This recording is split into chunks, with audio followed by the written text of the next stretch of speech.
Espartanos, bom dia pessoal, excelente quarta-feira aí pra vocês, mais um podcast espartano, pessoal, e hoje sim, começando o capítulo 8, exatamente, o capítulo 8, que na verdade é do livro 2 de Alexandros, espartano. Alexandros, vocês vão conhecer mais sobre esse espartano aí.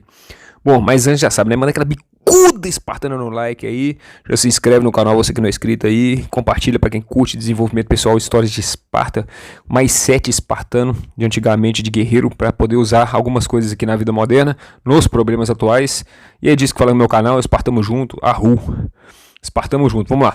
Bom, pessoal, é o seguinte, esse capítulo aqui começa fazendo uma retrospectiva aqui do que estava acontecendo, né? Cheones, um ilota que lutou junto com o Diênix, que foi o braço direito de Leônidas.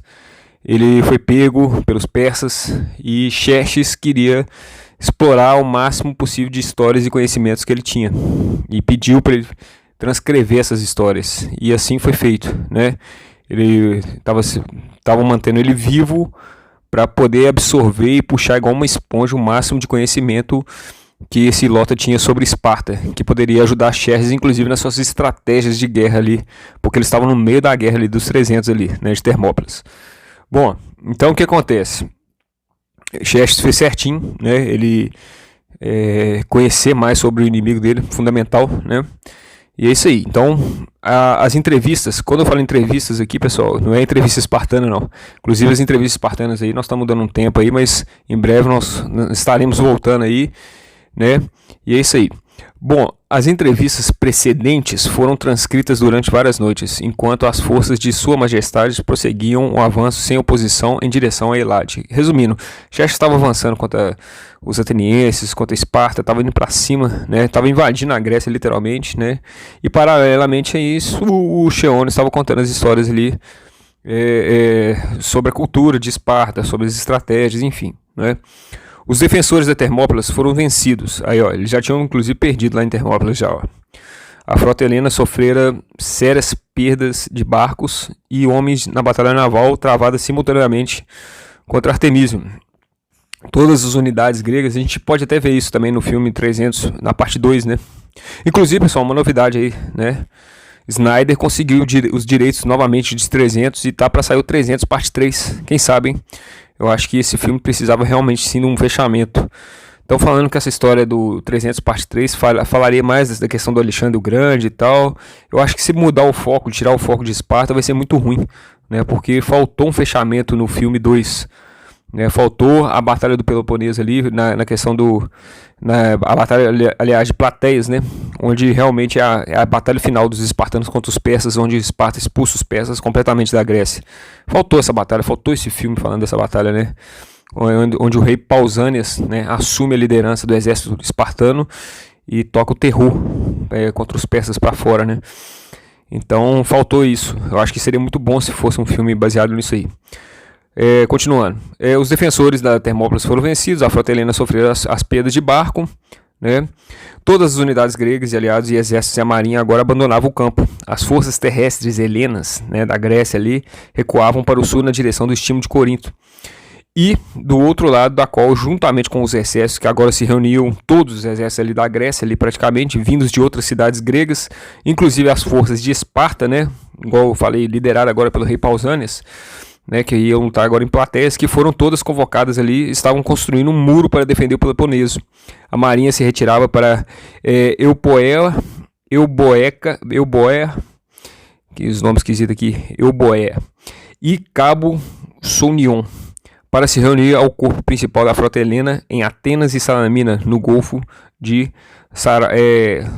Saronica.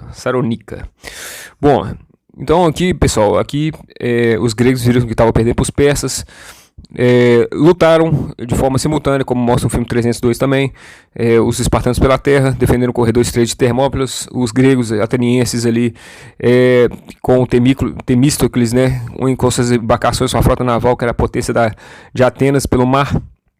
Mas o bicho estava pegando, Xerxes estava invadindo, Xerxes já passou por cima dos 300 e foi avançando, né, como mostra também no começo do filme, que ele, né, literalmente blindando a cabeça de Leônidas, arrancando a cabeça de Leônidas, né? Então eles foram recuando.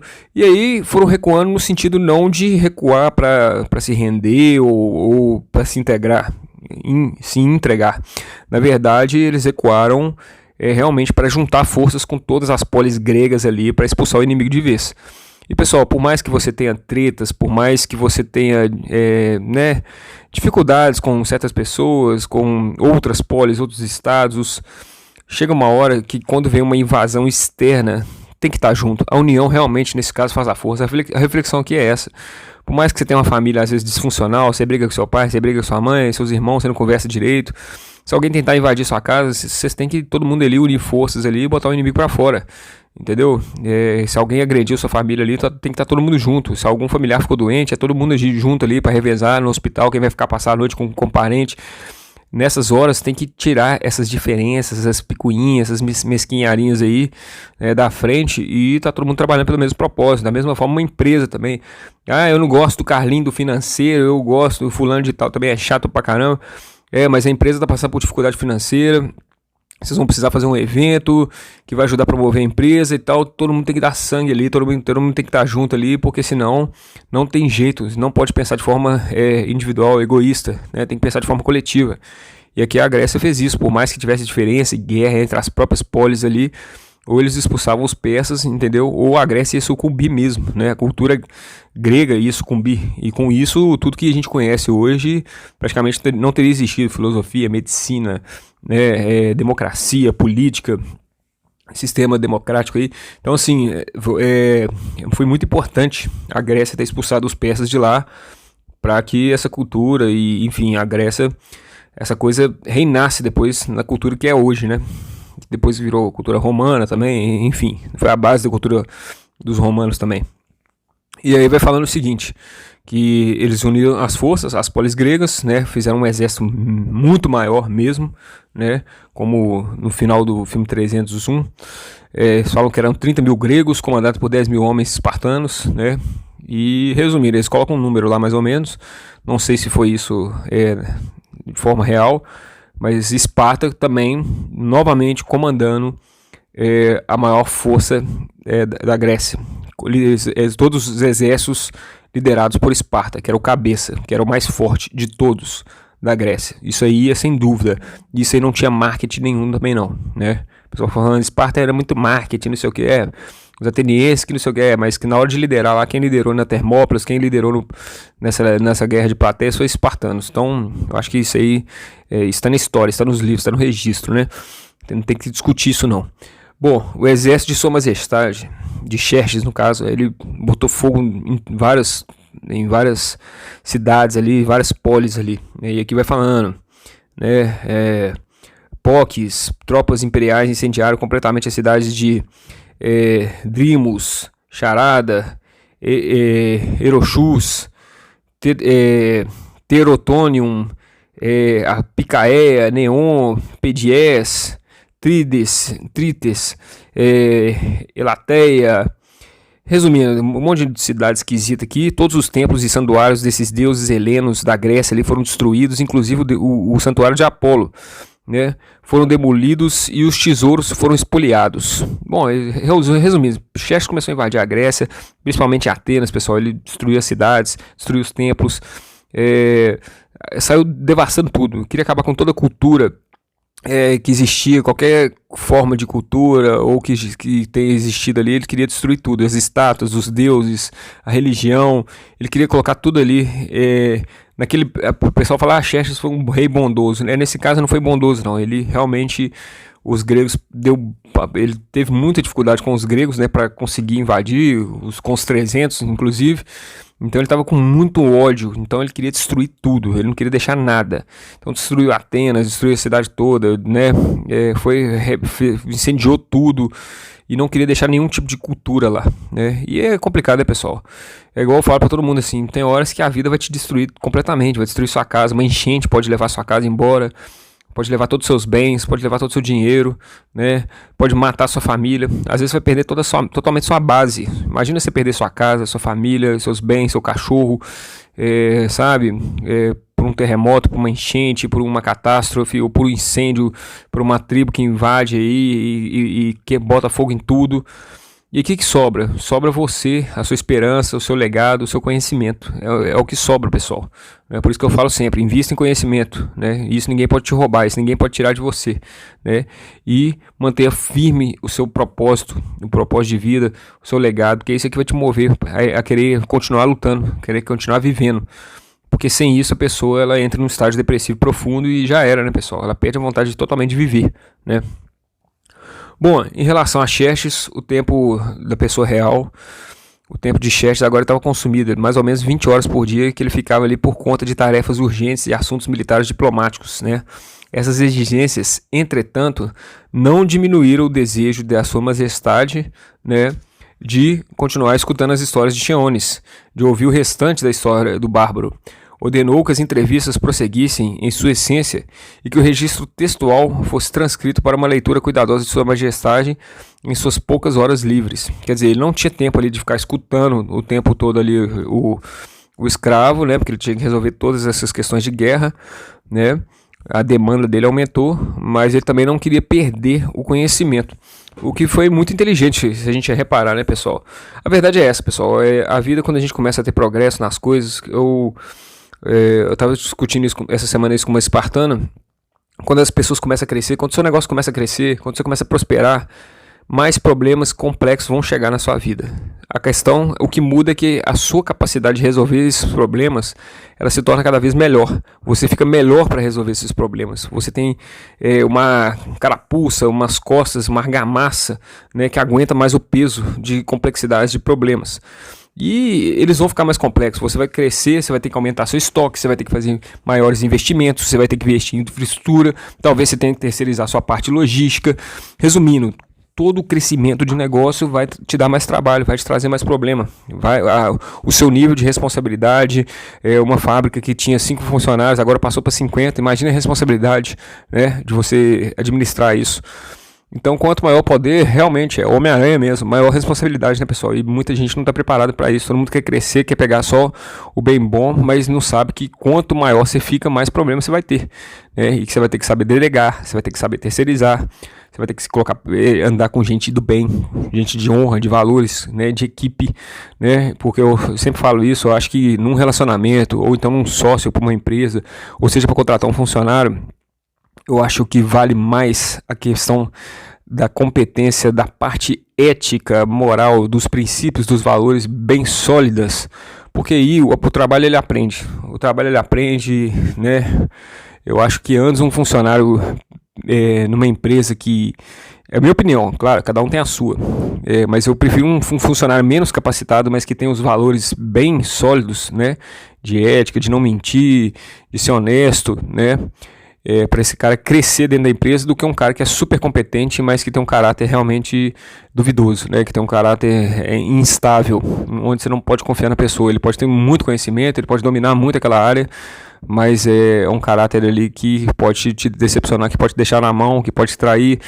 Então, a gente tem que saber muito com quem que a gente vai andar, nossas amizades, as pessoas que vão estar do nosso lado, as pessoas que a gente contrata para nossa empresa, as pessoas que a gente vai fazer parceria de negócios, né? O nosso relacionamento amoroso, né? Quem vai estar perto da gente no nosso núcleo ali, mais fechado, mais íntimo, né? Então, isso aí tem que ser muito bem trabalhado, bem cauteloso, né, pessoal? Bom, e aí fala o seguinte, fala que Xerxes, ele não tinha tempo mais, né? Aumentou essa demanda dele, mas ele também não gostaria de perder as informações e as instruções que ele estava recebendo desse escravo, né?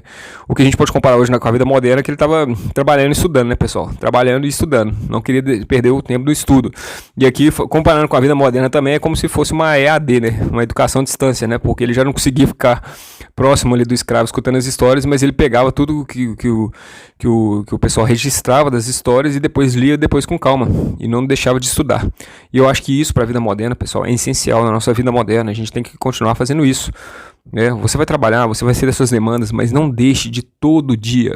Eu vou dar uma dica para vocês aqui, e que fique claro: leia 3 páginas de qualquer livro por dia.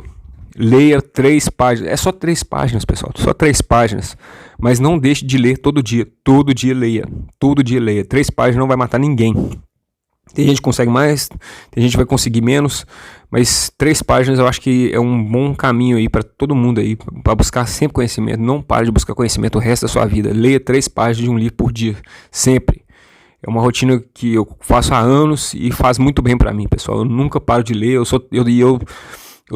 tô sempre lendo 3, 4 livros ao mesmo tempo também, né, variando conhecimento. Um assunto acaba ajudando, esclarecendo um assunto de um outro livro e assim vai, né. Bom, enfim, continuando aqui. O bárbaro Cheones, né, escravo espartano ali de Ênix, respondeu vigorosamente a essa ordem, né, que Xerxes deu, de passar as histórias, de transcrever as histórias, né, e a visão ali de sua Elade, né, nativa, sendo reduzida pelo número dominante das forças de sua majestade, né, quer dizer, Xerxes estava invadindo, estava destruindo toda a sua cultura, todo o exército da Grécia, todos os homens, todos os templos, infligindo ao homem um sofrimento intenso e parece que inflamava sua vontade ainda maior mesmo de registrar o máximo possível de sua história, tão prontamente quanto possível. Por quê, pessoal? A cultura dele estava sendo destruída, então ele falou assim, cara, ele está matando meus homens, está destruindo minha cidade, eu tenho que ter algum lugar que eu realmente vou acelerar esse processo aqui para ter o máximo de informações registradas aqui, porque eu não sei se isso vai existir no futuro. A única coisa que vai sobrar na minha cultura é o que eu estou falando para esses caras aqui, é o que eles estão escrevendo. Então eu vou dar o máximo, né? Então, despachos relatando a devastação do templo de oráculo de Apolo em Delfos só agravaram o pesar do bárbaro. Privadamente, declarou sua preocupação com que sua majestade, no caso Xerxes, estivesse ficando cada vez mais impaciente com a sua história pessoal e a de outros, e estivesse ansiosa por mais temas apropriados que abordassem as táticas, o treinamento, a filosofia militar espartana, né? O bárbaro pediu paciência a Xerxes, afirmando que o relato parecia contar a si próprio. Parece que ele estava falando de si próprio, e que ele, o narrador, só podia seguir para onde era conduzido. Recomeçou a sua majestade, recomeçou a contar sua história com Xerxes ausentes, porque ele já não estava dando conta de ficar ali mais com ele. No anoitecer do 9º dia de Tashiritu, na tenda de Orontes, capitão dos imortais. Bom, é isso, pessoal. Ele estava preocupado. A única coisa que ia sobrar realmente da cultura dos gregos era aquilo que ele estava colocando ali. Ele ficou desesperado. Então ele falou assim, eu vou tentar colocar o máximo de informação possível, o máximo de detalhes sobre a nossa cultura ali, porque eu não sei se os gregos vão viver, né, para contar outra história. Às vezes o que vai sobrar da minha cultura é só esses relatos, é só esse escrito, é só esse legado, só esses feitos, né. Então ele realmente correu para colaborar, para que contasse isso logo, para registrar isso logo, né, de certa forma, né. Então esse que era o fator principal. E também, claro, vai batendo um desespero, né. Imagina só, você tá lá na tenda do inimigo e aí você tá contando a história do seu povo e de repente seu povo tá morrendo. Você vai vendo, vai tendo informações que os templos estão sendo destruídos, enfim, tempo destruído, os homens morrendo. É complicado, né, pessoal? Realmente. Mas ao mesmo tempo ele pediu paciência para o rei, porque falou, olha, para mim te contar sobre as estratégias, a filosofia espartana, para você entender sobre a filosofia espartana, as estratégias de guerra, né, a forma do treinamento, as coisas, eu preciso dar um contexto, eu preciso falar um pouco aqui da minha história, eu preciso te contextualizar, senão você não vai entender nada. Se eu for direto pro miolo aqui, se eu for falar direto aqui que os meninos espartanos eles tomavam porrada, não, mas como assim? Por que eles tomavam porrada? Por que isso fazia sentido? Por que tinha essa tradição do agogê, enfim, né, do treinamento espartano? Por que a estratégia militar era desse jeito? Por que um estava unido com o outro? Por que um defendia o outro? Você precisa de um contexto ali para você passar toda essa cultura primeiro, né? Não tem jeito. Isso aí é praxe, né, pessoal? Isso aí não tem como. Então ele falou assim, ó, eu sei que você deve estar impaciente. O Xerxes, é lógico, ele não era bobo, ele queria realmente o miolo da história, ele queria saber a estratégia de guerra espartana, como os espartanos agiam, que armas que eles utilizavam, né? Como é que eles pensavam, né? Como é que era a filosofia de vida que eles carregavam. Então, mas para entrar nisso, ele tinha que contar um pouco da história dele, ele tinha que contextualizar isso, né, de certa forma, né? Bom, e aí sim, Xerxes começou a pedir que se relatasse algumas práticas de treinamento dos espartanos, particularmente as relacionadas aos jovens na sua educação, principalmente no agogê, sobre as leis de Licurgo. Licurgo, já fiz vídeo aqui, podcast sobre Licurgo, né, pessoal? O cara que simplesmente instituiu as leis de Esparta, né? Um incidente específico pode ser ilustrativo, não somente para tornar conhecidos alguns detalhes, como também para transmitir o seu sabor. Esse evento não foi de modo algum atípico, relato tanto para o seu valor informativo, quanto por envolver vários homens cujo heroísmo sua majestade testemunhou com seus próprios olhos durante a luta dos portões quentes, né? Bom, é isso, muita coisa que ele havia contado, que estava contando, e que Xerxes estava mais curioso também em saber, por que aqueles caras lutavam daquele jeito, porque Xerxes conseguiu testemunhar com os próprios olhos, né, como é que os espartanos reagiram na batalha ali, né, no corredor de Termópilas, por que eles agiam daquela maneira, por que eles tinham aquela coragem, né? Ele viu com os próprios olhos, ele testemunhou aquilo ali, e aí ele queria entender qual que era a filosofia por trás daquele tipo de comportamento, aquela conduta, né? Principalmente em relação a Licurgo. E foi o que eu falei no começo do vídeo, né, pessoal? Sun Tzu